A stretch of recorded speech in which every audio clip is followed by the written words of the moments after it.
Hello, everyone. Welcome back. I'm one of your co-hosts, Rico. I am your other co-host, Tony Borrego. And this is Relatively Sound, the podcast where everything's made up and the points don't matter. Now, today's episode, we are back into our monthly series called Album for Album. And this week, we are taking a look at Tony's suggestion of Incubus's album, Light Grenades. So, Tony, why don't you go ahead and let us know why you picked this album for me? I picked this album because I think you would like it. And to be a little more specific, it is, well, my last record I gave you was Tom Waits, so that was definitely a throwback. This is 2006, so a little more modern. And to me, this album reminds me in moments of some music that we've listened to growing up. I think, just kind of the general alternative rock genre. I know that's very broad, but, I wouldn't be surprised if you do like some of these songs. But what kind of makes me curious about, Light Grenades over any other album that's alternative rock is I think there's a lot of songs that I think you potentially could really like or really not like. I know that's kind of like Queens of the Stone Age with you, where, you like them a lot overall as a band, but there's definitely hit or misses for you. And I probably should give a little brief history that I have with Incubus. They are a band that growing up, obviously, I knew the song Drive. And funny enough, besides that song, the other song I knew from them was Animali, which was the lead single from this album. Because I remember the music video being played a lot on VH1 back when they actually played music videos. And I would watch those all the time in the mornings. And I became a fan of that song because of the video. And I remember buying the song on iTunes and having it on my iPod. But back then, I just never really, took those deep dives into bands and artists. So unfortunately, I just never really got into them. Fast forward many years later, my girlfriend Lindsay showed me a couple of their songs that she liked. She likes Drive, the big hits Drive, and Dig. She actually likes Dig from this album. Although I didn't remember hearing Dig prior to this album. And she loves Wish You Were Here and Adolescence. So, she knew, a good amount of their big songs, some deep cuts. But just from those songs, they weren't a band that, made me want to go and give them a, deeper listen. And funny enough, August earlier this year, we went and saw them live. They played a show with Sublime, and we went and saw them. And I only really knew Drive, Wish You Were Here, and Animali. So it was funny when you told me, and this was before we came up with the idea of this podcast. So it was funny when you told me you were going to give me Incubus album, because I was like, oh, I just saw them live. So, but I have a question. Why specifically this album out of any Incubus album? Because my little knowledge of Incubus would make me believe that they have more popular albums, like the album that has Drive on it, or the album that has Wish You Were Here on it. So why this album? Why a later career album? So Incubus is a band that has definitely transformed their sound over time. And I'm going to be honest, I'm not familiar with all their albums.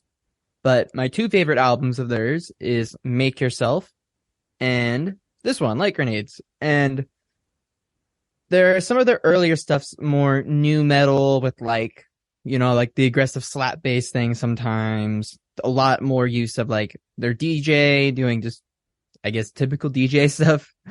But I think around this time, I think they really perfected hey, here's a rock alternative song with some cool and interesting things in there, good quality, but kind of in a more digestible pop format. I don't think it necessarily has it doesn't have too many moments that I think would stir away just the average listener.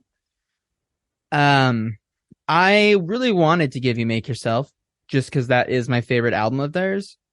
But it definitely has that real 90s sound. And I know like that kind of like coming out of 90s new metal isn't your favorite genre. Um, so I just thought, even considering production too, I think this is way more up your alley. And I think it's aged a lot better in those regards.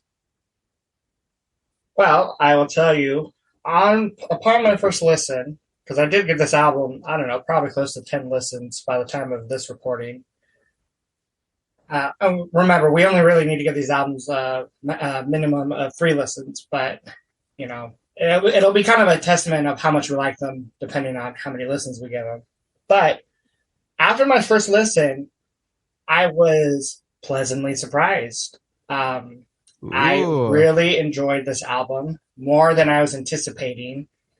And that's not because Incubus was a band I disliked before, but none of their big singles really gave me that need to listen to them over and over and over. Drive, I think, is a decent song, but I don't know, it's a little kind of pop corny for me in a sense. Wish You Were Here, I kind of like it, but there's some parts of it I don't like. So I was kind of expecting that similar type of sound with this album. And again, another reason I kind of never got into them is because lead singer Brandon Boyd, right? That's his name. Yes. His vocals I like sometimes, but some of the songs that I know from them prior to this album, I found them to be a little kind of like a little whiny, not quite nasally, but a little whiny, just a tad. I will say there is a little ad lib he does in Drive that I absolutely hate. Um, so I definitely get what you mean about, sometimes he does come off as kind of whiny. But I think he is I think he's a pretty great singer.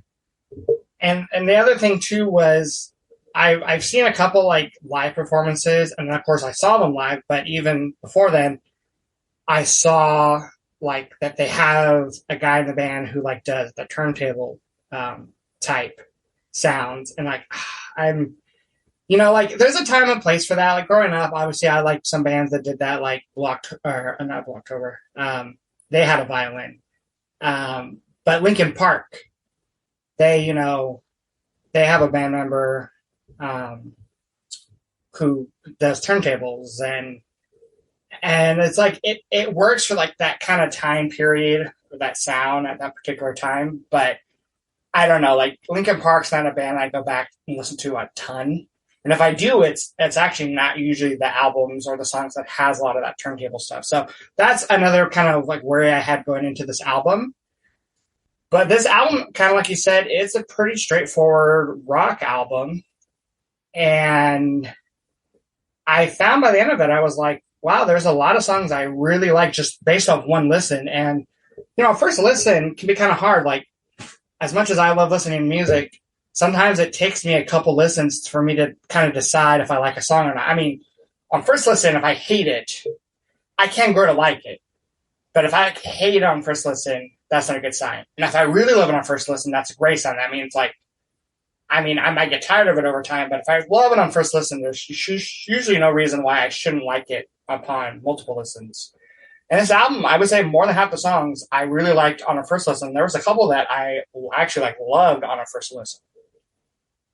Well, I gotta know, when you did your first listen, I want to know your reaction to the song Quicksand, the opener, because that song is clearly a bit more odd. It alternates between measures of 7 and 10. It's kind of drony. And then that song segues into the second song, A Kiss to Send Us Off. So were you kind of turned off by that, or were you really drawn in from it? Well, so I kind of both a little bit, to be honest. When it first started, I was kind of ooh, this is kind of reminds me a bit of something Radiohead would do. Very atmospheric, kind of dark. It has these kind of chords on this really I don't know what type of keyboard, but it just sounds really smooth. And that part reminded me of Radiohead. They have a song, the opening song off their album Kid A, Everything in Its Right Place. and it gives me those vibes a lot. That song ends up becoming more of like a peppier song, where Quicksand is like, by the time it kind of seems like it's going to become a song, it's over. And Right. that one took me a couple listens for me to enjoy it more, because right away after the song starts, there's these like electronic kind of sounds, and I was like, oh god, here's those like turntable thing sounds that I'm not going to enjoy throughout the whole album. So I was worried. Cover I was your like, ears. I was generally a little worried, and like his vocals, like they were cool sounding, but you know they had like maybe some effects on them to kind of fit the sound of the song, and I was just like, I don't know about this. And like but I really like the way it bleeds into the next song, A Kiss to Send Us Off.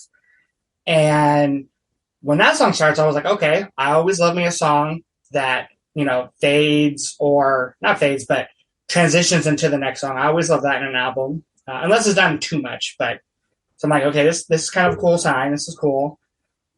And, you know, Kissing on the Soft starts with just like this kind of little guitar riff. It's kind of a little poppy. And I'm like, okay, where's this going to go? Like, I was a little interested. And boom, it like a little bit into the song, it hits you with this like pretty heavy riff, a little heavier than I was expecting. And again, when I saw them live, they had heavier songs than I realized they had. I was like, okay, this band actually does rock out more than like Drive, you know. Or like, because I also knew the song Are You In as well. So I was kind of like, okay, they do have heavier songs than this. And on first listen, I really, really liked A Kiss to Send Us Off. I really enjoyed the drums, the great hi-hat action going on. I love the contrast, again, of that guitar intro into like the actual riff of the song. It's funny because one of the first lyrics, he says November 11th. And it was probably a couple of days after of November 11th when I first gave this album its first listen. So I was kind of like, oh man, I should have listened to this like a couple of days ago, and it would have been like right on the money. You know, funnier enough, November 11th was the day I played the gig at Cafe Umbria with Nikki Buell. You guys should have covered this song. I know, and instead we were going to cover Bad Guy. But yeah, I really enjoyed the pre-chorus. Like that's like where like his vocals, it surprised me with those vocals, because it was like, and there's a little effects going on. Like there's a little bit like a delay or like an echo, kind of like multiple voices, where he's doing that kind of like yelling thing, where it's like he's like one da da, and like, it swells in though, right? Yeah, definitely some production. I believe that's the reverse delay on that. I'm pretty sure, or that they reversed the scream with it. And I thought that was really cool.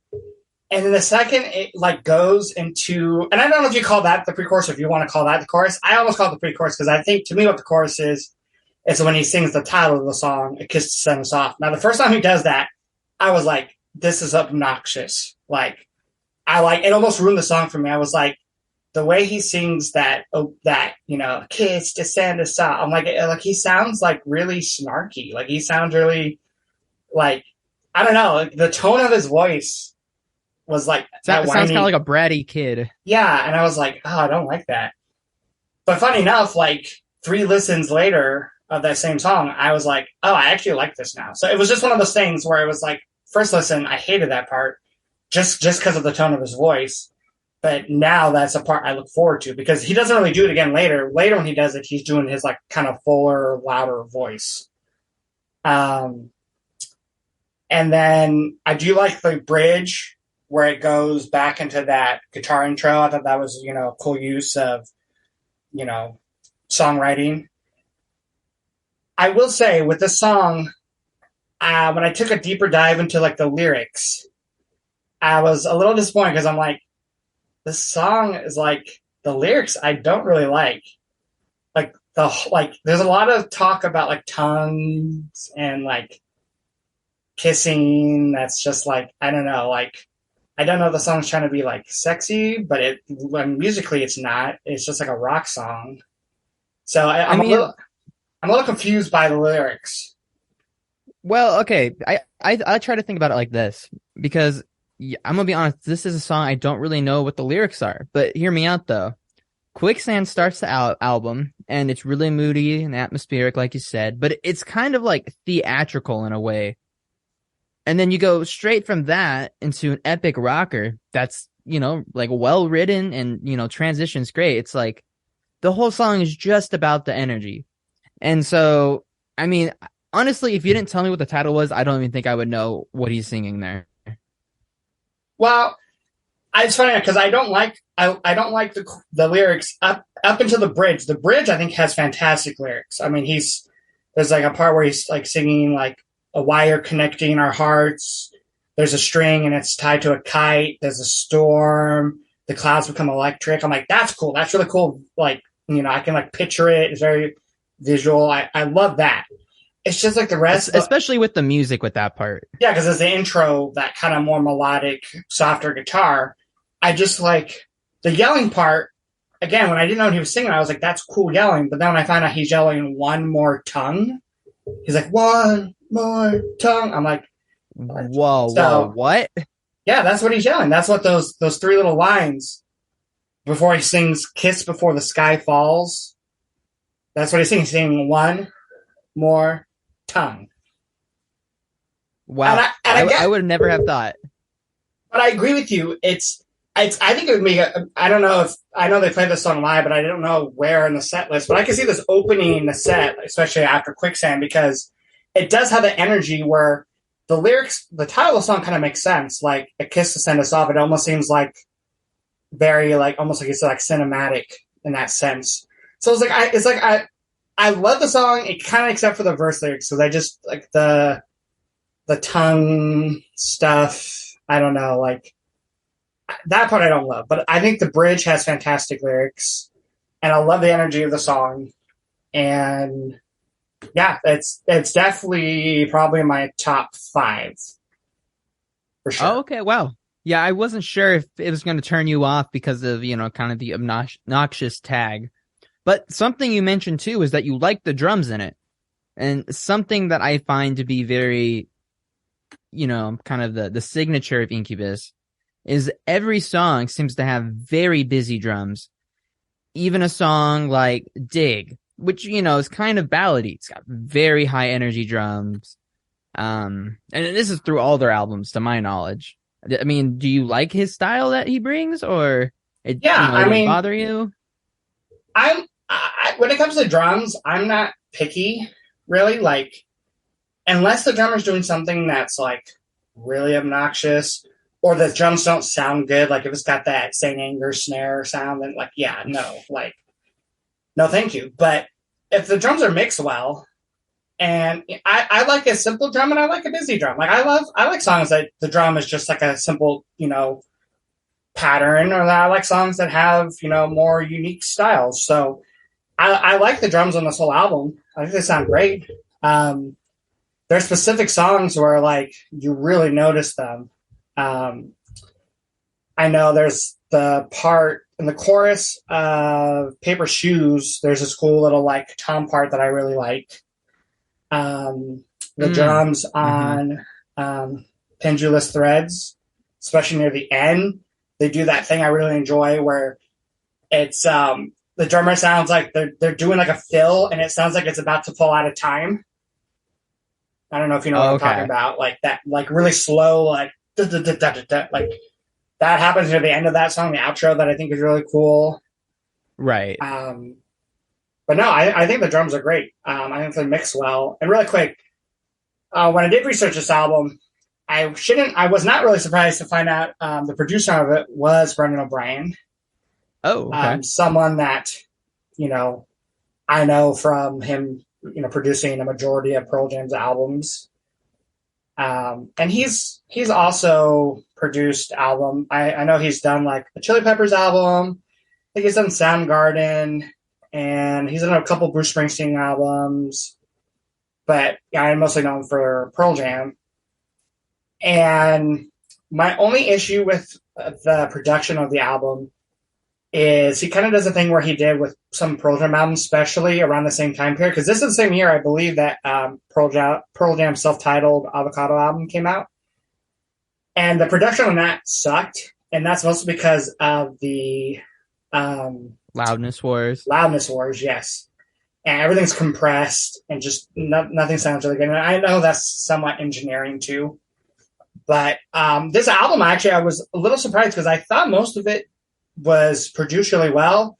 My only issue was I think the bass is mixed too low, which is what he did I think on Pearl Jam's self-titled album. It's just too low because I I from what I understood, I kind of thought their bass was a little bit more prominent in their songs, but then I learned that this is like the first album with a different bassist.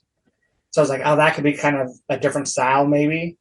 There are some songs in here where the bass has some cool parts, but I feel like I had to listen really close to hear them, and I think that was mostly just because they weren't mixed that well.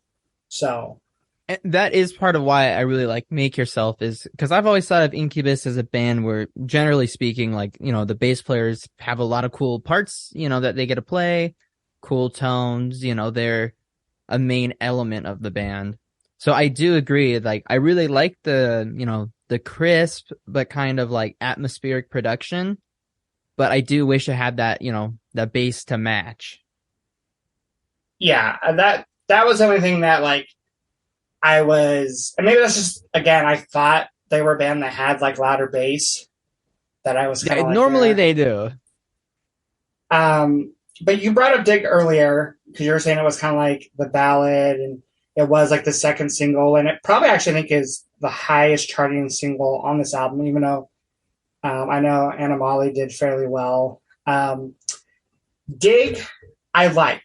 It's a song that I kind of think I would like more. My problem is I kind of think it's like Drive Part 2. Like it kind of has to me that same kind of like vibe. Like slightly similar messages. I mean different, but like it's kind of like the poppier song. It's kind of both songs have like acoustic guitar, and I know this one has more of an electric riff, and Drive has more of the acoustic. But this song also has acoustic guitars, and I will say I think it's a lot more dynamic than Drive. I do too. I think that's mean, a big factor. It's like a tiny bit heavier, which I enjoy. I think the guitars sound great, like the tones. I think the vocals sound cool for the most part. The melody of the verse reminds me a lot. I don't know if you know this song, but Seal, he has a song called Crazy. I do not. Go give it a listen after we're done recording this because it sounds not like similar, like not note for note, but it just has that kind of 90s, like, I don't know, because that Seal song is from the 90s. It just has that kind of similar vibe, which I mean, I don't dislike. It's cool. What I don't like is when he does his little breathing noises after the verse. That again, I'm like, and this is early on in the album, so I was like, 3 songs in, each of those songs kind of had moments where I'm like, he's vocally, there's hit or misses. But I think he sings the chorus great. Very powerful. It's a very powerful chorus. Lyrically, even though I think it may be starting to get a little too sentimental for me, a little cliche. What I don't think is cliche is I love the phrase dig because it just, the way he uses it. I mean, there's one lyric where he's like something that digs at us, right? But then yeah, we all have something that digs at us. But then he's talking about at least we dig each other, which is another like use of the word dig. And then later on, he uses dig in another way as well. I can't remember now what the lyric is specifically, but he uses the word dig, dig us out of this, so there's like 3 different ways that he uses the word dig, which I really enjoy. Like it's very unique. It's very, it doesn't feel forced at all either, which I think can be hard. Yeah, I love the lyrics in that sense. The bridge doesn't do a whole lot for me, too. Yeah. The backwards guitar thing is kind of cool, if that's what it is. It sounds like that's what it is, but it's, I don't know. Well, that part's sick of it, though. The bass during that part is cool. I like. The bass during that part is cool, but yeah. So do you like the transition out of the bridge where he does all the O's, O's. Or is that That's no, get too that's okay. categorized with No, the breaths? no, I didn't have no. It's way better than the breast. I didn't have an issue with that. But I guess my main, if I had to make a main issue with the song, because I think the song is a really good song. I think it's too early on the album, and I have a little couple issues with the sequencing of this album. That's probably my biggest issue with the album, besides the bass not being louder. I think this needs to be more in the middle of the album. It's like the third song, because like the first song, Quicksand, if you want to call that song, it's almost more like a interlude kind of thing. Kiss the Sun Off is like the first like true rock song. So then like Although honestly, I think Quicksand and Kiss the Send Us Off is the intro to me, and then I think the well, album yeah, it's starts. almost like okay, if you consider those both as like one song, Dig is like the second song, and I think it's just too early for that. And I don't know, maybe Drive is really early on that album it's from. I don't know, but No, it's like halfway through. yeah, I think that's where Dig needed to be. It's like a little too That's a good early. point. I would have put Animali after Kiss the Sun Us Off to keep that energy because Animali is like a really, I love the fast pace of it. And again, this is a song that I already knew beforehand, like fairly well. It's not a song I listened to a whole lot recently, but I've known it. I knew the song when it first came out, even though I was younger. I remember buying it and everything. So it's a song I always enjoyed. It embarrassingly took me a long time to realize, like, because I always thought he doesn't sound like he's singing Anna Molly. Like, it sounds like he's like singing one word during the chorus, and I was like, took me a while to figure out, like, oh, it's his play on the word, like an anonymously, like it's him. It's Anna Molly is supposed to be an anomaly, like.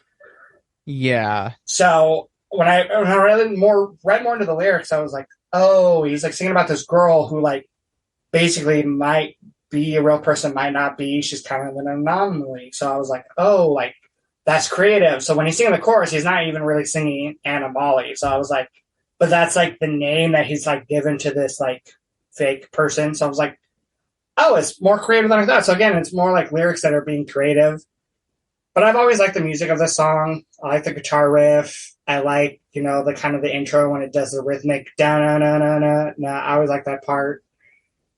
I did read because I didn't know what it was. The beginning, there's this like piano sound that I learned is a marxophone. Huh.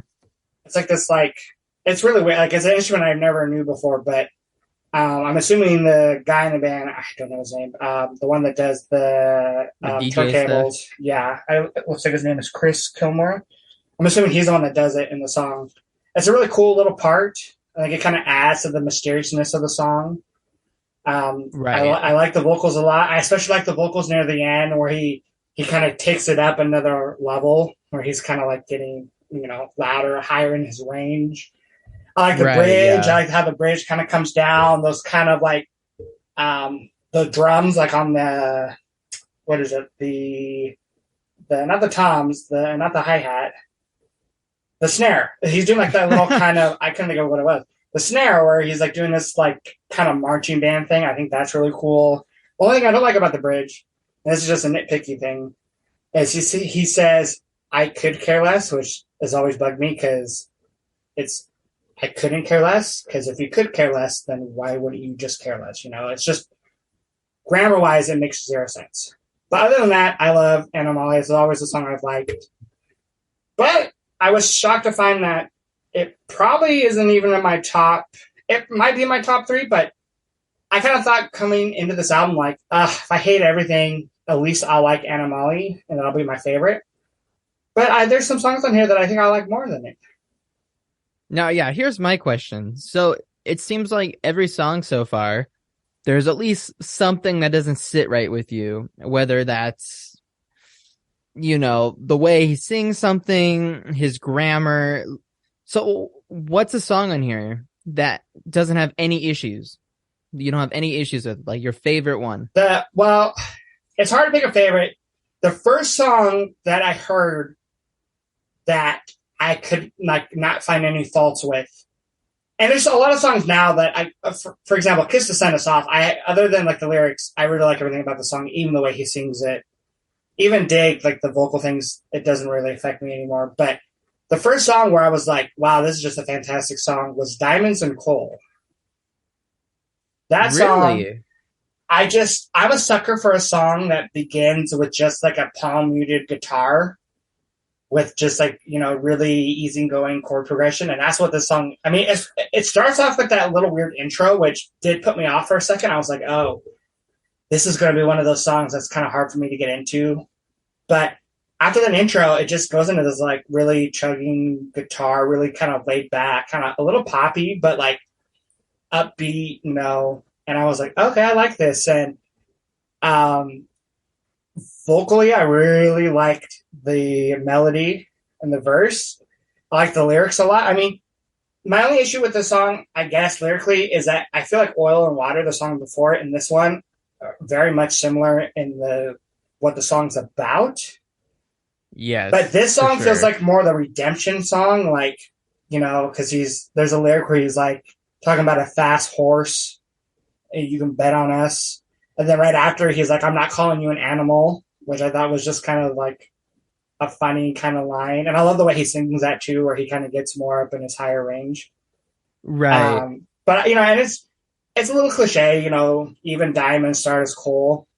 I mean, he says something So, about a sugar bowl, though, right? oh yeah, Fingers in a that's sugar another bowl. that's another great line. Yeah, in the second verse, he's we are fingers in a sugar bowl, that's another cool line.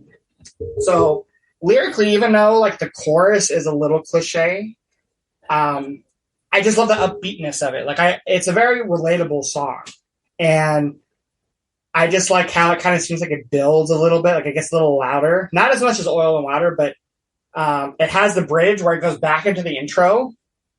And by the time we get to the bridge and I hear the intro music again, I'm like, oh, okay, like I like this now. Like it hearing the intro again made it make sense in my head for some reason.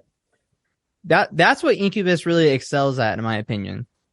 Despite, the genre they're kind of focusing, whether they're being a little more on the metal side or the more pop side, I feel like, with respect to each genre, they make well-written songs, structurally and, like melodies and chord progressions too, but I feel like their structures are really good. Yeah, and I like this song too because I like the guitars. I like the little whammy effect that he does during the chorus. Kind of like not a whammy, but that's what it reminded me of, where it's like, damn, man. Maybe, I don't know, maybe it's just the melody itself, but it has this like really cool little like tone to it. Maybe he's using an Evo. I don't know, but it sounds really cool. And I don't know. I just like it. It's just a song that like the second it starts playing, especially the chorus. He starts off the chorus with, what does he say? Despite of this, we're doing just fine. Like, Right, yeah. I'm like, yeah, this is just like, it just has a good groove to it. Even though and maybe just because it's more I guess my style of music, like, I could see this not being one of your favorites because it is a pretty simple song. It's a little poppier. But like, if we're going to do poppy, I kind of prefer like a faster pop rock, clean sounding than like Dig, where it's like trying to be a little more dramatic and stuff. Like I don't know, when it comes to like the poppier stuff, I kind of like it more upbeat. So Well, yeah, I'm, as poor as it sounds to say this, I'm actually really pleased with your opinion of it because, even though I would choose Oil and Water over Diamonds and Coals if we're talking about, those two. But to me, I just had the realization today, and as I was just kind of going through the album one more time to prepare, that this sounds like a song we would write, in the sense that I would come up to you and I'd be like, yo, check out this sick riff. And it would be the intro riff. And you would be like, yeah, it's kind of cool, but you would want to kind of trim the fat of it, And then you're like, but I got this chord progression. And like you explained, that's what you like, palm muted, clean chords, easy going. yeah, And I can then in see the that. same way where I would come in with, kind of a cool guitar effect or something for the chorus, like that. So I do like the song because it is easy to get into, but also it does kind of have that, it makes me think of you and I in that way musically. I can totally see that, and I think like I said earlier, I think Oil and Water is kind of similar in the sense that that one kind of begins with that really kind of cool effect too on the guitar that's kind of clean, kind of has some, I don't know, reverb, delay. And that song I liked a lot too on first listen. This middle part of the album, like these two songs, and even I would say Earth to Bella, like this middle section of this album really surprised me because this first half was great, like up to Light Grenades, those first like 6 songs. I was like surprised because some of them I did like a lot, and I'll get into some of those other songs that I have yet to mention, but I was like, okay, there's a couple definitely radio songs, especially Dig, Animal, and Love Hurts, those 3 in a row. Not even knowing that Love Hurts was a single, I was like, this sounds like it could be a single. The middle of the album definitely felt more like, I don't know, it felt a little lighter. Definitely not as heavy musically, not as heavy like rock. And it just seemed like, I don't know, it was the part of the album that surprised me the most and probably my favorite kind of chunk of songs because they seem that they fit together really well. And I just kind of like seeing this different approach to their sound overall. Again, it was music that it's more my style of music than like maybe some of the heavier songs on this album. And Oil and Water, I loved how that one built. Like it starts off pretty like, again, like lyrically, it's like, okay, pretty, good lyrics, even though they're a little cliche, oil and water. And it's funny how this one and Diamonds and Coal both have like two Opposites. things. Yeah, like something and something else, right? But this one definitely builds more than Diamonds and Coals. I mean, like, second chorus hits and it's just like, gets louder, music gets more louder, backing vocals come in, which I think are really cool. And you have some piano too during like the post chorus that I think sounds really nice. And then when you get to the last chorus, he really gets his voice to that, like his higher range.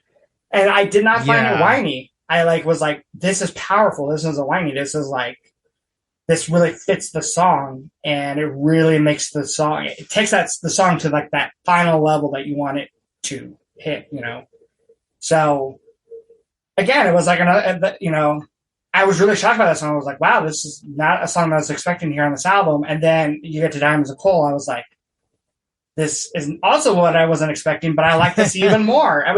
Because I was like, after Oil and Water, I was like, that might be my favorite, other than Animali, which I knew before. I'm like, this could possibly be my favorite on the album. And then I hear Diamonds of Coal. I'm like, no, this is my favorite.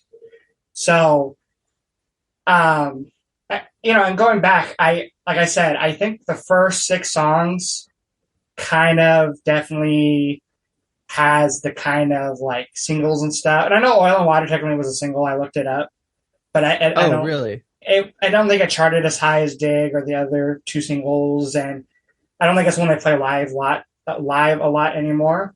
But definitely the first like chunk of the album is the singles. Love Hurts.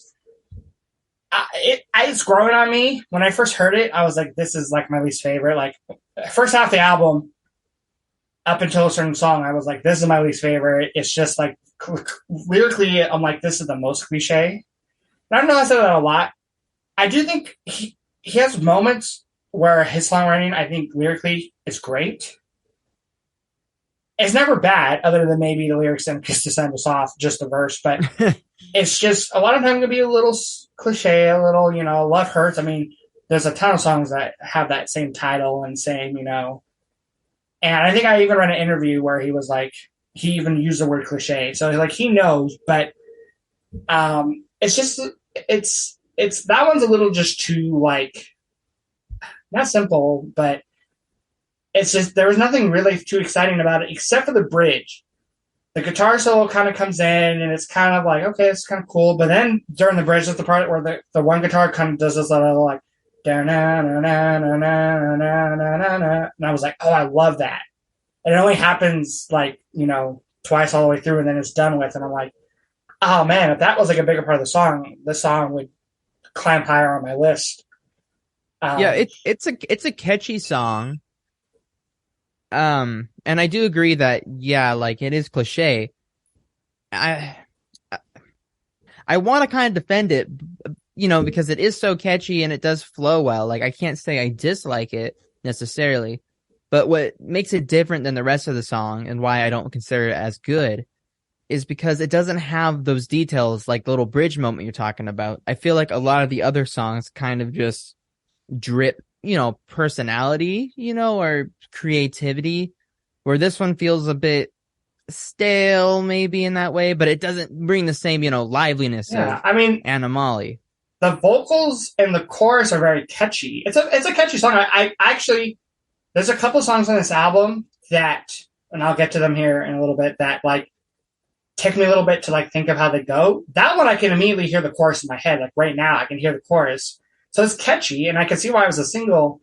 It's just not like an exciting song, but I don't think it's bad. And there's no song on this album that I actually think is bad. Like there's not a song on here that I like completely dislike. There's something about every song on here that I can like give it praise for, and there might come an album one of these days. Who knows? Even with your album that we're going to get to next week, there might be some songs on it you just hate. But so far, these two albums you give me, there's not really a song I hate. And in this album, more so than the Tom Waits, this is definitely more up my alley. But there's nothing on it that I straight up dislike, which I found surprising because usually if it's a band that I like only know a couple songs from and so a band that I don't want to dive deep into, it's usually because I just know they're not like going to be a band where I like every song from an album.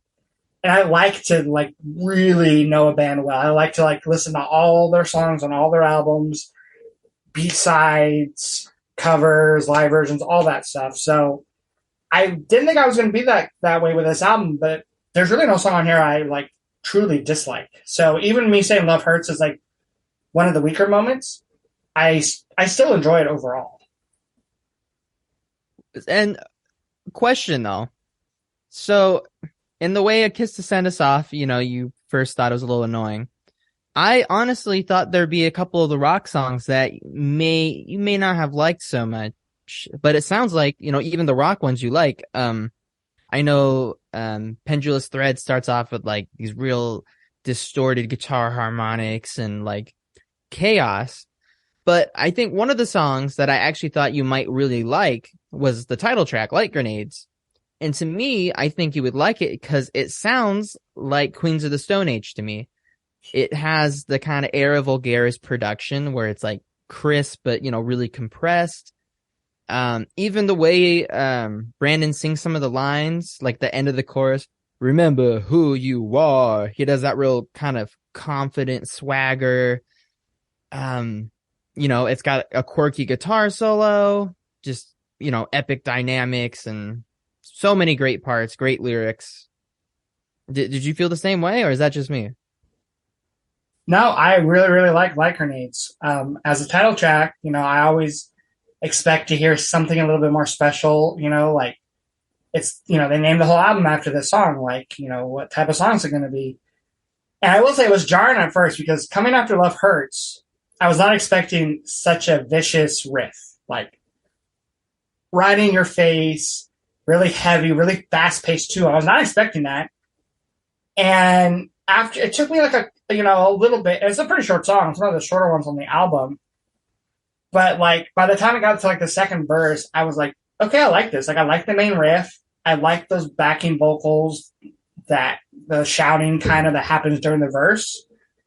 Right. I like the really quick chorus. And then I like the song even more after like doing some research on it because I read that this song in an interview, and Brandon talks about how I guess during this time period, there was a lot of protesting going on, obviously with different wars, and he imagined people, protesting. They throw like not necessarily grenades, but like I guess grenades and stuff, at like whoever they're protesting against, right?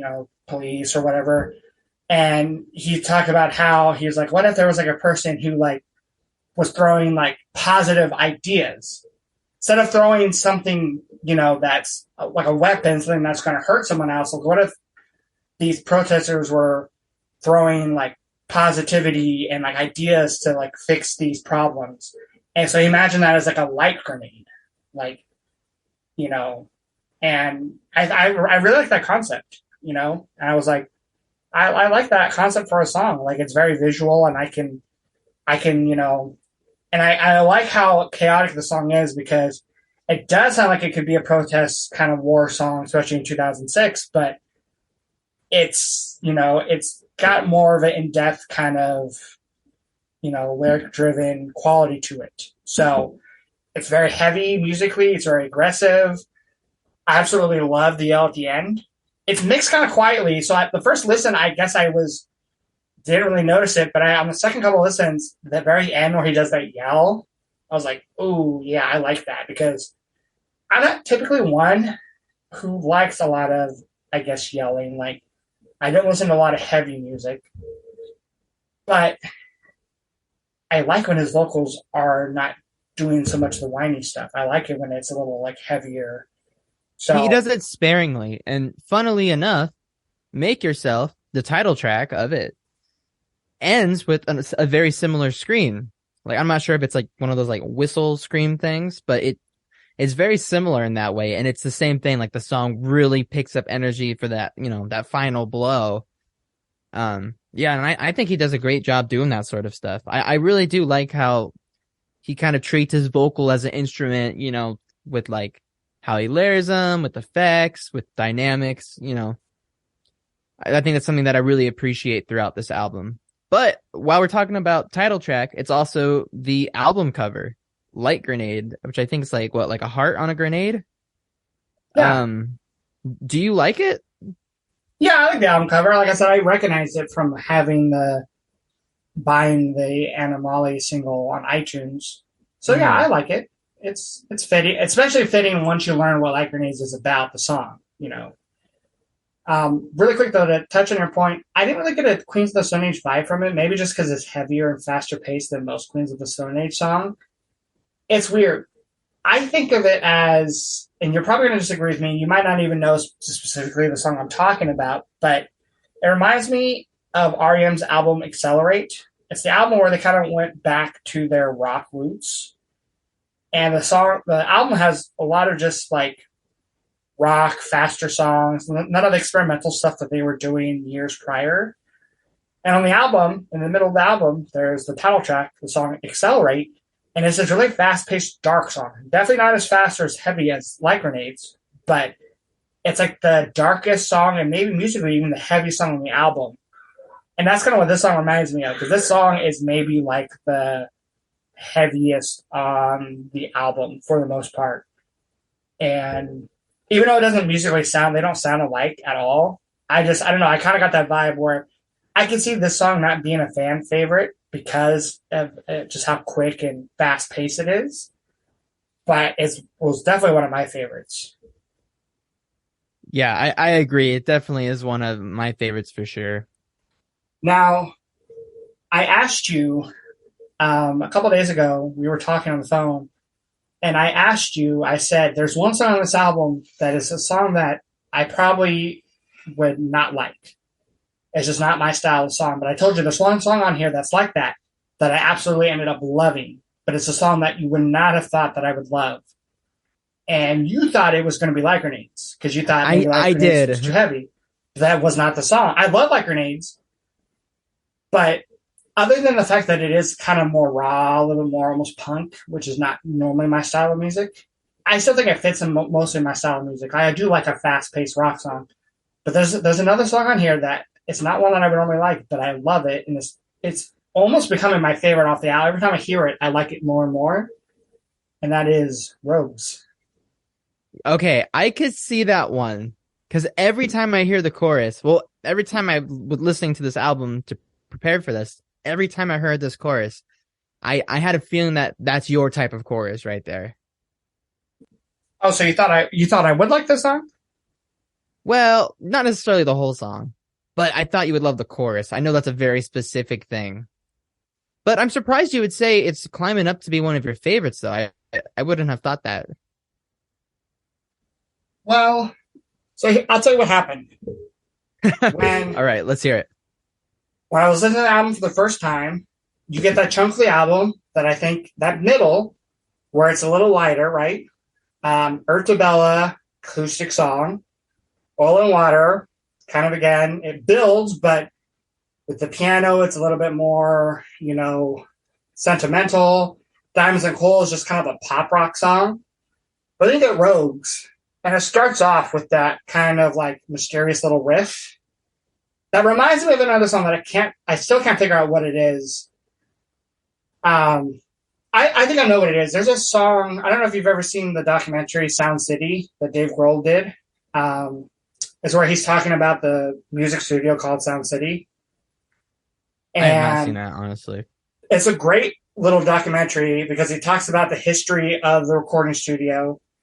And throughout the documentary, he has a lot of musical guests on it, right? To talk about their time they spent in Sound City. So like people like Tom Petty, he's in it. Queens of the Stone Age, Josh Homme, he makes an appearance. Trent Reznor from Nine Inch Nails is in it. Rick Springfield is in it. The guy from Cheap Trick, the guitarist, I cannot think of his name right now. No, I always forget that dude's name. He's in it. There's a lot of people in it. And they released a soundtrack because Dave Grohl, after he had these, guests on to talk about the studio, he kind of like was like, "Hey, you want to jam?" So most of these people I just mentioned did a song with Dave Grohl. It's where that one song with Paul McCartney and the bass player from Nirvana and Dave Grohl, they kind of like reformed Nirvana, but instead of Kurt Cobain, it was Paul McCartney singing and playing guitar. That is absolutely hilarious. And there's a song on there, I can't think of what it's called, but it has a very similar intro where it has not the same like riff, but it's very similar style of riff, kind of dark, a little mysterious, kind of that arpeggio playing. And I was kind of like, where's this going? And then it breaks this, the song Rogues breaks into that like kind of heavier riff.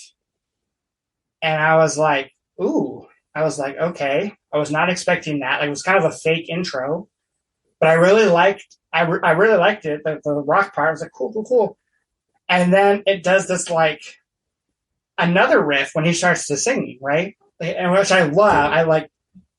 It's like, I'll pull up the lyrics. Just like the very first lyric of the song, where he sings, I'm keeping an eye on the future. It's like the music stops for a second, a little bit. It does that other riff for a second. And he's like, I'm keeping an eye on the future. But it's very syncopated with the rest of the instruments.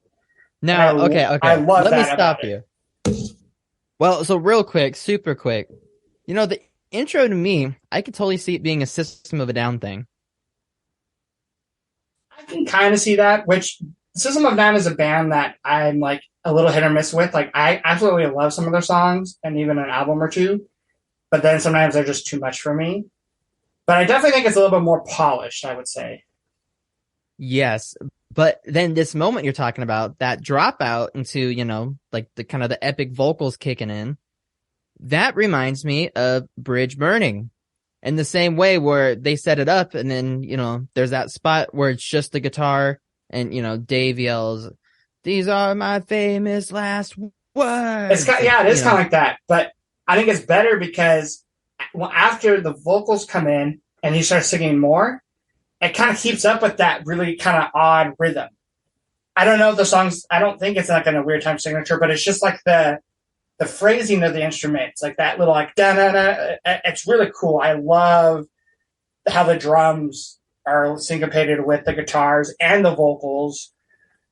And then it hits the chorus, and the chorus is fantastic as well. I love the chorus. I love like the melodies.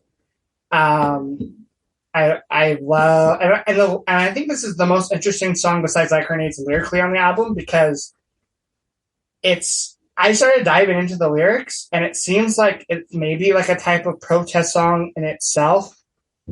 There's like, talks about like, the chorus, he's singing about evolution, the ripple effect. I I love the lyric where he says, "If you're not affected, then you're not paying attention." Which again That is good. makes me think it's like some type of song where it's like the perspective of someone that's like telling people to wake up, like, there's something going on in the world that you're not paying attention to. And I read some people's thoughts on the internet about it, and they get very political about like rogue nations and stuff, and stuff that honestly went a little above my head. But I like that the song, like, definitely, it seems like it has a deeper meaning.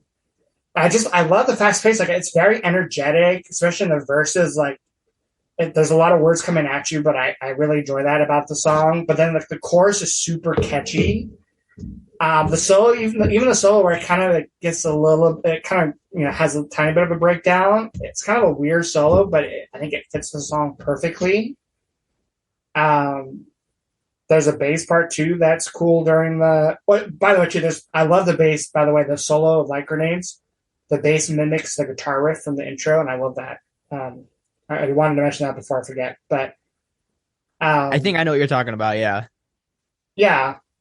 But same thing too. Right after the solo of Rogues, there's another bass part that's also killer. And there's nothing about the song I don't like. But the reason why I was telling you it's not a song I should like is because it has a lot of parts. I mean, the intro never comes back into play. And then you have the rock section after the intro. But then when he starts singing in the verse, there's like another part. And then there's a chorus. Like, I'm not usually a person that loves a ton of different parts in the song. It's just harder for me to get into it. Like, I'm not saying I need a simple, like, 4-chord song, but I'm definitely not someone that's into, like, prog music as much. And I know most people would not call this prog, and I wouldn't even call it prog, but it's definitely got a lot of parts to it that you would think I wouldn't like because of that, right? Like, that is fair. I do know that is something about you. But I think that's, once again, is why Incubus is such a great band, is because they make these, they're not necessarily odd song structures, but, they're complex, they're thought out, some transitions that you think shouldn't work, do work.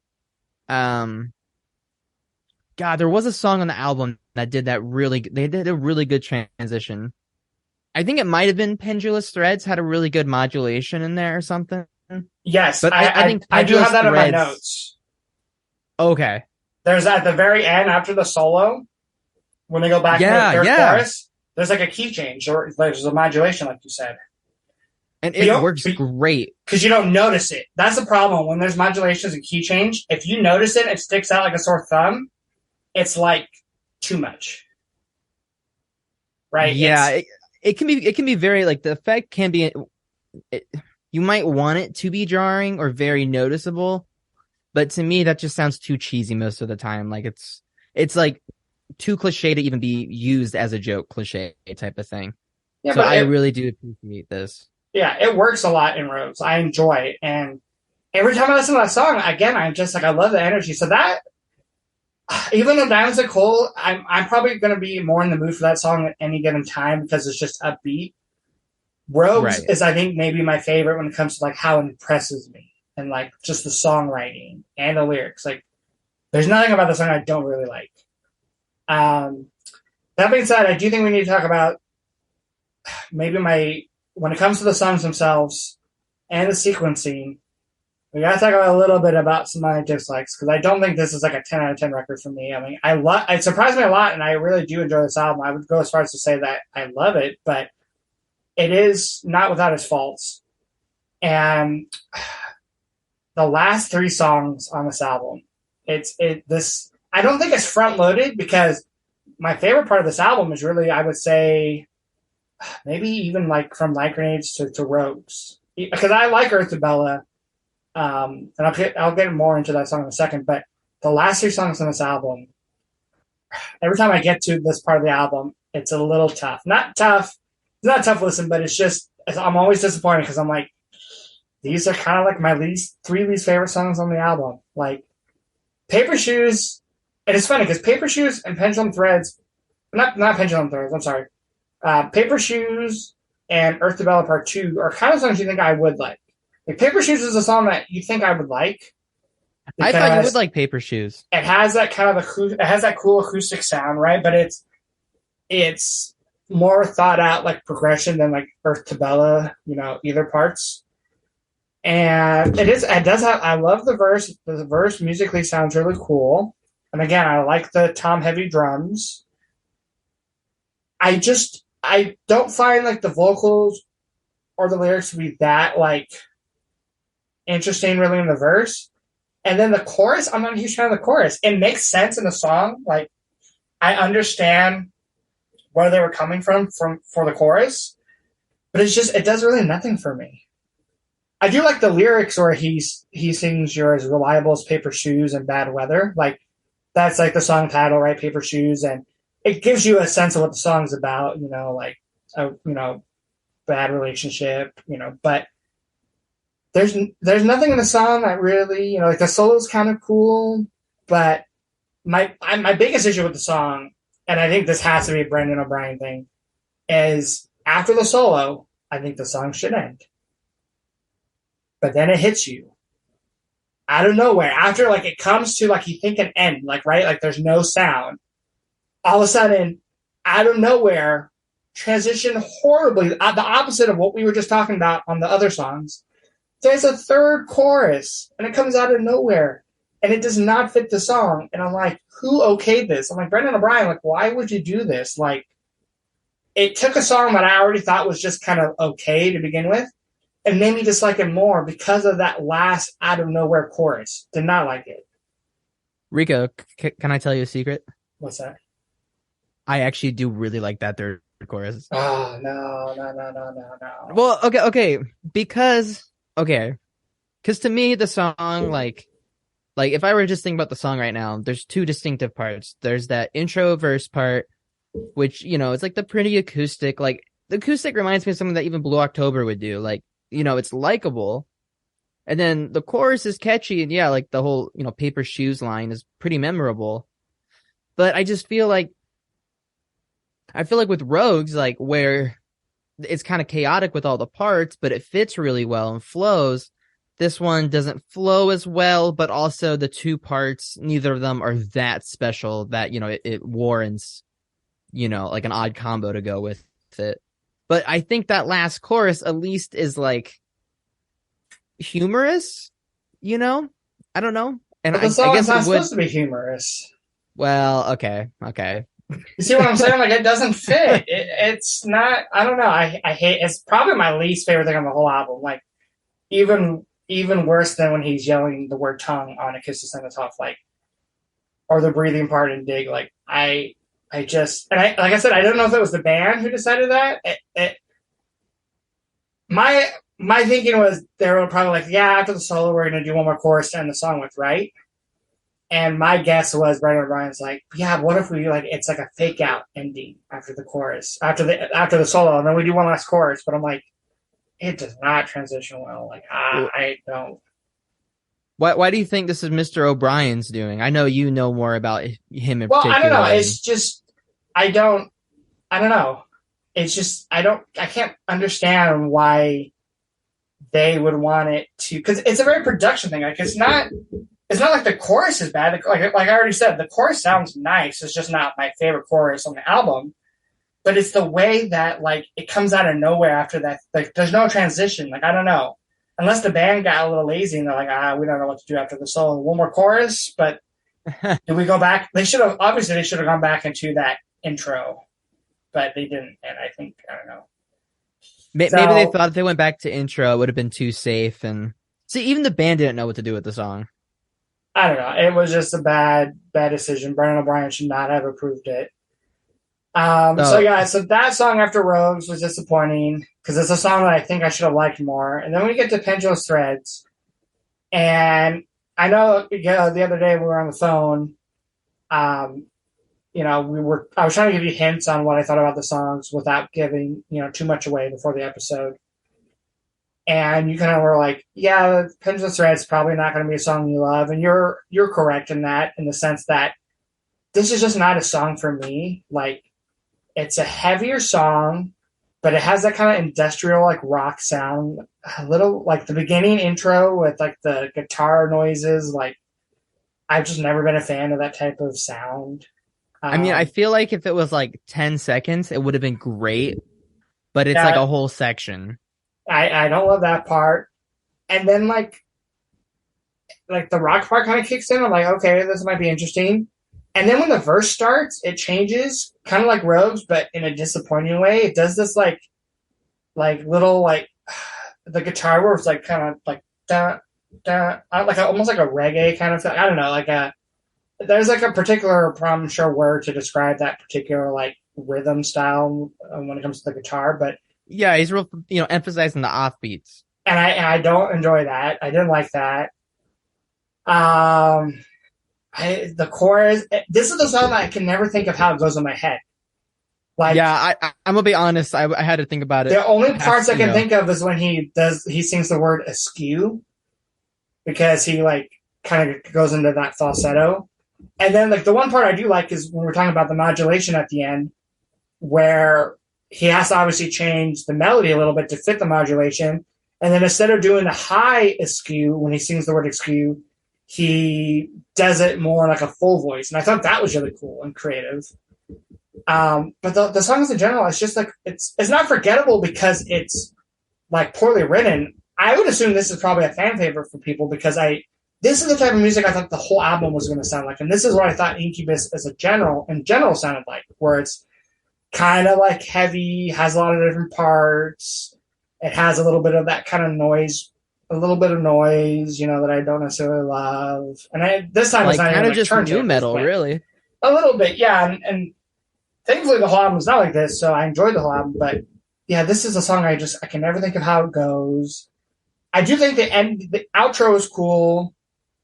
The drums, like I mentioned earlier, does that kind of falling out of time drum fill. The bass is cool at the end. The solo is impressive in the middle. I do enjoy that part, but I was a little shocked too. I didn't like. I think I don't even know how to say his last name, but I think his name's Mike. I think he's a really unique guitarist, and I think he's kind of like the edge in the sense that like, hey, like here's some cool effects that really highlight my parts. And I think he writes good parts, but I was a little bit shocked to hear that little bit of shred in there. yeah, that part is cool. But overall, it's just, and it's not a type of song that I would like. Lyrically, it's like at first when I was like listening to it and like the title, I'm like, oh, okay, like pendulous threads, like is it like a butterfly effect thing or like a chain of reaction type thing?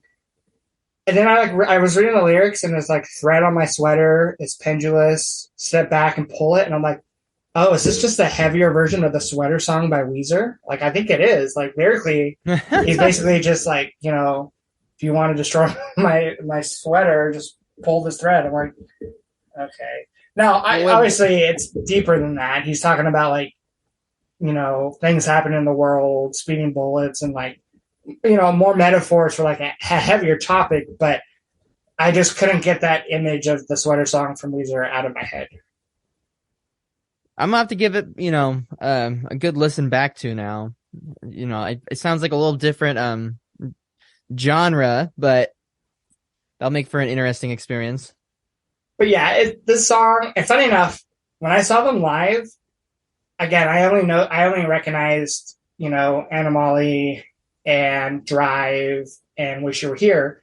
But I looked up the set after I listened to this album a ton. I was like, I'm curious, did they play any other songs from this album that I'm going to hate myself for not knowing beforehand, right? Like, did they play Diamonds and Coal or Oil and Water? I just didn't know the songs at the time and I didn't appreciate them. And no, they only played Animali and Dig from this album. But on this tour, they did do this thing where if you paid more for the VIP tickets, you got to go in and see them soundcheck a couple songs. And they did actually soundcheck Pendulous Threads at my show. I just didn't see it because I didn't buy those VIP tickets. But yeah, on setlist.fm, whatever the website is, it says that was one of the songs they soundchecked, even though they didn't end up playing it during the actual show. I feel like if I saw it live, I would probably appreciate it more because it does have, it is a heavy song. And I know sometimes sometimes heavy songs can be a lot more engaging live. Yeah, but like I said, I think this to me, if I had to guess, would be a fan favorite because it's like I have a feeling some people would say like, "Oh, this is classic Incubus," you know. Like Grenades, it's heavy too, but it's got like a punk energy to it, which I feel like maybe isn't like how they used to sound. You know, I know like from this album on, from like Wikipedia and like the little research I did on Reddit, seems like their newer albums are kind of hit and miss. This is like the last one that like was considered somewhat classic. So Yeah, I would say this is a classic for sure. but and it's fitting that it's like one of my least favorites. And then we close it with Earth to Bella, and this is like the third song in a row where I am scratching my. But okay, so Paper Shoes, it was just disappointing, right? Because I was like, this song textbook should be a song I like, but it's not. Pendulum Threads, I'm like, okay, I understand why people would like this song, but it's just not my style of song. Earth to Bella Part 2, I was scratching my head because Earth to Bella Part 1, I think it's a cool song. Acoustic, kind of a lighter vibe, right? It kind of starts that lighter vibe of songs in the middle of the album. I love that title, Earth to Bella. Like, Earth to blank. I think that's just kind of a cool phrase to use as a song. Right. Earth, and then the name Bella. I'm like, okay, well, maybe it's just because I had the new Chili Peppers song Bella stuck in my head. I was like, hey, that's a cool random name. But the first part I liked. And I liked it because I like during like the chorus, it gets kind of heavy. There's like the part where like the electric guitars come in. The one guitar almost has like it seems like a wah effect. Like I don't know what it is, but it's got this kind of like it's drenched in something that just kind of makes it heavy. Like, oh, this is a really cool juxtaposition between the lighter acoustic part and then this part, but it never gets serious. It's like still that same upbeat vibe, but here's just a rocker heavy version of it. And then what's even cooler is the second time it goes to that part, right before it, there's those backing vocals that sound really weird, and they're going like, and then he does this little like falsetto part. I thought that part's really cool too. So I'm down with Earth to Bella. It's a short little song. It's a little weird after Light Grenades. I think the placement of Light Grenades is kind of weird too because it comes after Love Hurts. And then after you get Earth to Bella, which is like an acoustic song. So I would have put like Light Grenades like I don't know how I would have structured this album, but I think I would have went like Quicksand, A Kiss to Send Us Off, Anna Molly, Love Hurts, Earth to Bella, Dig, then Light Grenades, and then Oil and Water. I think that would have just made the album flow a little better for me, personally. But Earth to Bella Part 2 is where I have the issue because Earth to Bella Part 1 ends with that different kind of picked out acoustic part, right? Which I thought was cool. So then when I got to Earth to Bella Part 2, I'm like, okay, well, this is a Part 2, which is not a super common thing in songs. I mean, there are some songs that are like Part 1, Part 2. But I was expecting it to like be a cooler take of the first song. And it starts off with that outro guitar from the Part 1 that I'm like, okay, this is cool. But then it's just like, most of this, after he does the singing part, a lot of this outro is just him like doing the high falsetto part, which is cool for like a little bit, but then it just gets repetitive. And then I'm like, what's the point of ending this whole album on this Part 2 song? I don't know, like, I don't really think it fit like a narrative. I don't think Part 2 was any better than Part 1. In fact, I think Part 1 is way better in comparison to Part 2. Right. Yeah. Earth to Bella Part 2 could have been like a B-side, or it could have come a little earlier and just been like kind of a throwaway track. Like they could have put it right after Earth to Bella Part 1. Yeah, or something like I don't know. Like it's just, and the weird thing is, I don't think there is a great closing track on this album. Like I don't think there is a song on here that I would replace it with because none of them really feel like a closing song. Maybe I have the correct answer. Oh, what's the correct answer? The correct answer is, instead of doing a Part 2, which just feels like a poor reprise, I think they should have reprised Quicksand. Yeah, that would have been cooler, because it definitely would, I think, like, And Quicksand was also a short song, so it's not like, it's not like there's really anything that would go against it. or I would have loved if they would have going off that same idea if they would have done like a looping situation where like my favorite example is Coldplay's Viva La Vida, their album where the last song on the album there's like a hidden track and that hidden track actually fades out the way that the very first song on the album fades into. So if they would have done that to where like Quicksand Part 2, if that was the song, if that would have looped into Quicksand again, that would have been cool. Oh, yeah, okay. See, now I'm like, we have technology. We have to make this happen. I'm not skilled enough to edit songs like that, but yeah, I don't know. Earth Develop Part 2 just did not do a lot for me. And it's unfortunate because those last 3 songs in the album were like probably my least favorites. Because even Love Hurts, it's catchy enough to where like when it comes on, I'm not like, this song. I'm just like, okay, I Love Hurts. Because at least before Animale, I was like pumped, and then I know Like Grenades comes after, so I'm like once the song's over, we're gonna get some like, another like banger. But the last after Rogues, I'm like, okay, Paper Shoes is decent, but just not there enough for me to enjoy, like love it.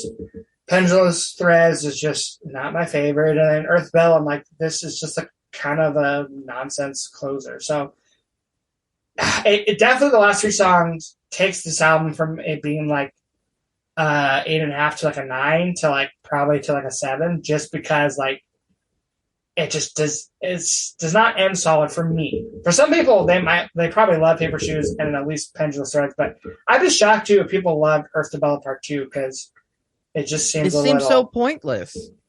And I will say, there's 2 bonus songs on this album on the Japanese version, the Japanese CD version of this album. And only today, because I did not want to listen to those songs during my normal listening of this album because I did not want to affect the album. But today, before we started recording, I gave them both a quick listen. Punch Drunk and Look Alive. And funny enough, I think those songs could have replaced both Paper Shoes and Pendulous Threads for me. I know most people probably would not have replaced those songs with those other 2 songs, but I think Punch Drunk has like a more laid back vibe, like Paper Shoes, that it could have replaced it. And I think Look Alive is a more upbeat song that's like a rocker that could have replaced Pendulous Thread. So if they would have done that, replaced those 2 songs with the bonus songs, and then done a different closing song, this album could have been easily like a 9 out of 10 for me, or 8.5 out of 10. I do forget how Punch Drunk goes, but I do remember Look Alive, and I do really like that one. And yeah, because this album, like, there's so many great moments and so many great songs. It's like, I just really wish that they were able to smooth out the rough edges. And, you know, if that meant just even cutting a couple songs and not replacing them, I think that would have been worth it. But I mean, overall, though, you know, like based off this album, or go ahead and finish up. Sorry. Well, I was just gonna say, I wouldn't want this album necessarily to be shorter because, like, the only song I would for sure cut would be Earth Develop Part 2.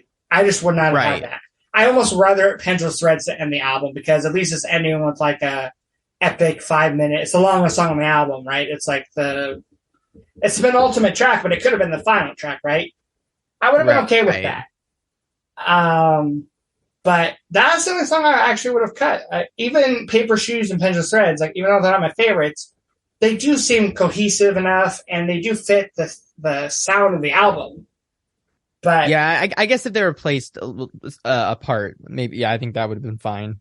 Yeah, but just like for me personally, I'm going to give those bonus songs more of a listen because I do feel like just off the first listen, I could like them better than Paper Shoes and Pendulous Threads. But I like I said, there's no really low point.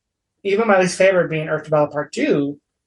I don't think this album has like really low points. I think there's way more high points than there are lower points. You know, like the middle of the album, Oil and Water, Diamonds and Coal, Rogues, and even Earth to Bella, and Like Grenades, like that whole middle section, love it. I really love the beginning of the album too. Love the Quicksand. Really, definitely has made it stuck more in my head more. Like especially the end where he sings I can't make up my mind. And he has that kind of falsetto. Like I love that part in that song. Oh, beautiful. Yeah, and I didn't like it at first. I was like kind of unsure how I felt about it, but on repeated listens, like I love the first 6 songs. Even Love Hurts, I've like learned to like it more. And then I like the heavy moments with like Grenades and Rogues, and then I like the poppier moments with Diamonds and Coal and Oil and Water. So it's really just the last 3 songs that kills it a little bit for me for the album. But again, I think it's personal choice. It's definitely not. I other than Earth to Bell, maybe part 2, and even then, I can see why people like it. But all 3 of those songs, I think they're decent songs. They're just not my style of songs, or there's something missing for me to really connect to it. But yeah, this album really surprised me with how much I enjoyed it. And the Tom Waits, I kind of like had to like get in the mood to listen to it just because it is kind of a different style of an album. But like you said, this is kind of more up our alley, where it's just kind of more like standard rock, alternative rock. And once I gave the whole album a listen, a lot of the songs I was wanting to go back and listen to. So I'm like, well, let me just replay the whole album. And I easily got my 3 listens in.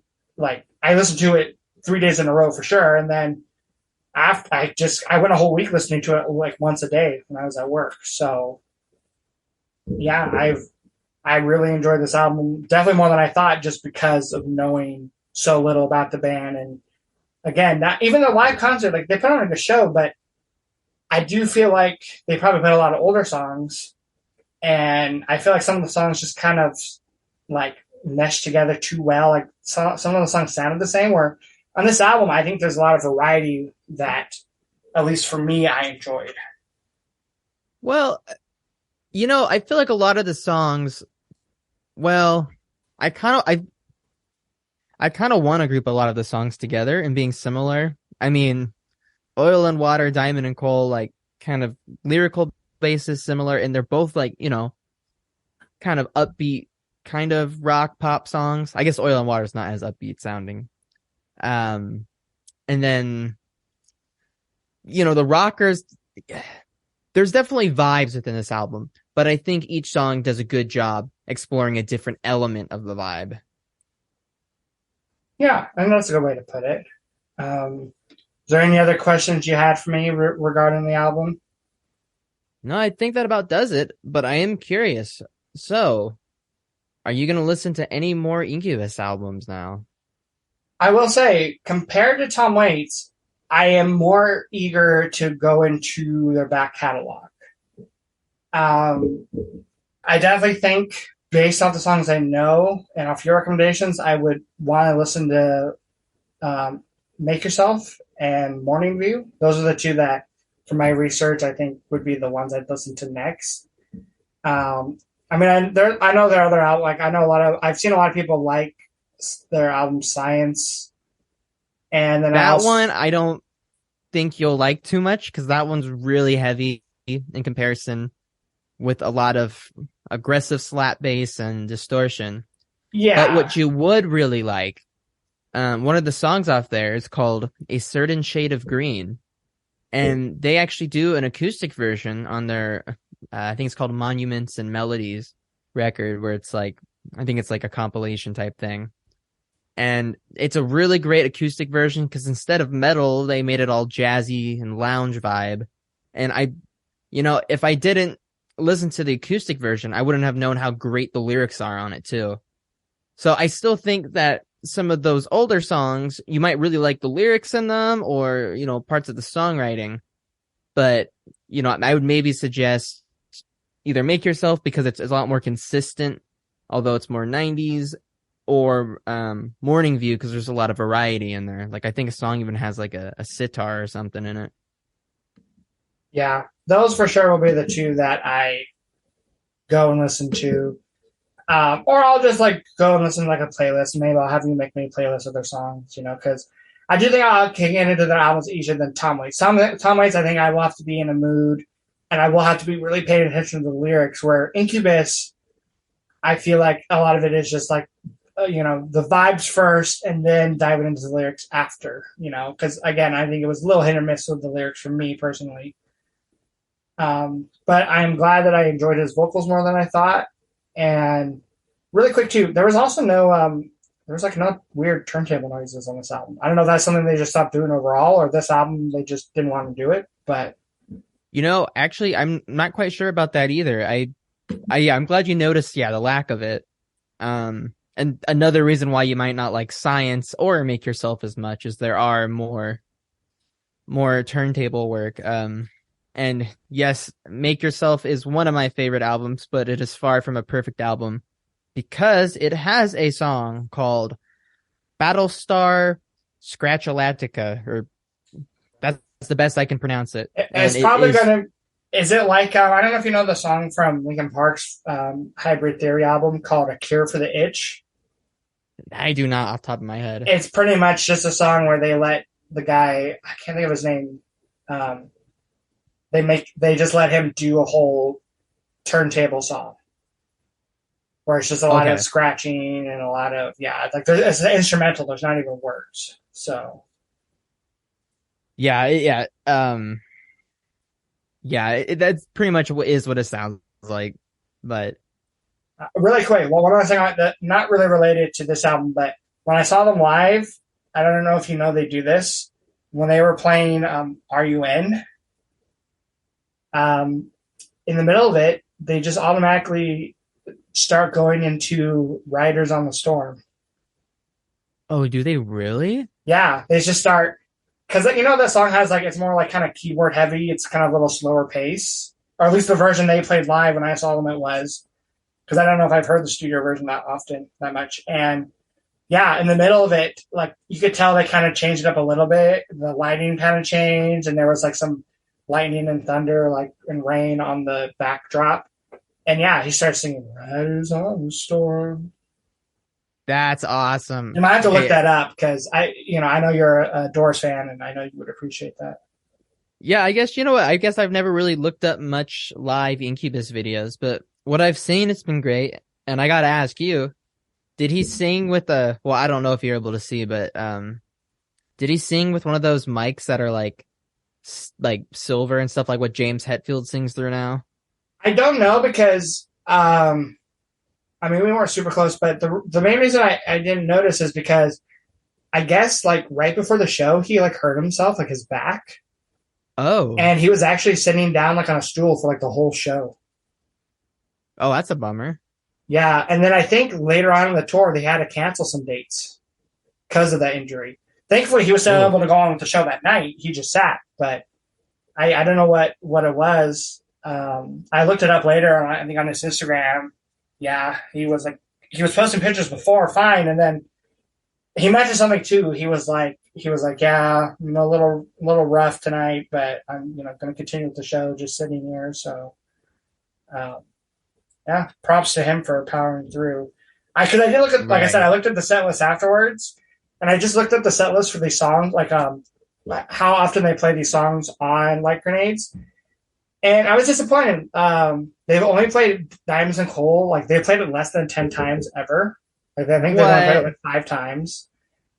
And then some of these songs they haven't played for a handful of years now. And then I did see on Reddit someone posted on the same tour when they were doing those VIP soundcheck. They did soundcheck Like Grenades. Now, no vocals, but they were playing the music to Uh, it. But then they didn't play it live. I wonder if it's just a little too hard for him to sing nowadays because it is pretty like challenging vocal wise, especially the scream at the end. So Pretty fast too. yeah, but I would have loved to see him on this tour because I would have loved to see a lot of these songs live. But Yeah. I think that'll do it for this episode and this particular album. I enjoyed this album. Thank you for the recommendation. Uh, Anytime. Now, next week's episode is going to be your thoughts on my album recommendation for you, which is Phoebe Bridgers' album Punisher. So we will be back then to hear your thoughts on the album. And that should wrap it up for this month and this year. And we already have a ton of cool episodes planned for next year. So until then, we hope everyone takes care, and we will see you next time.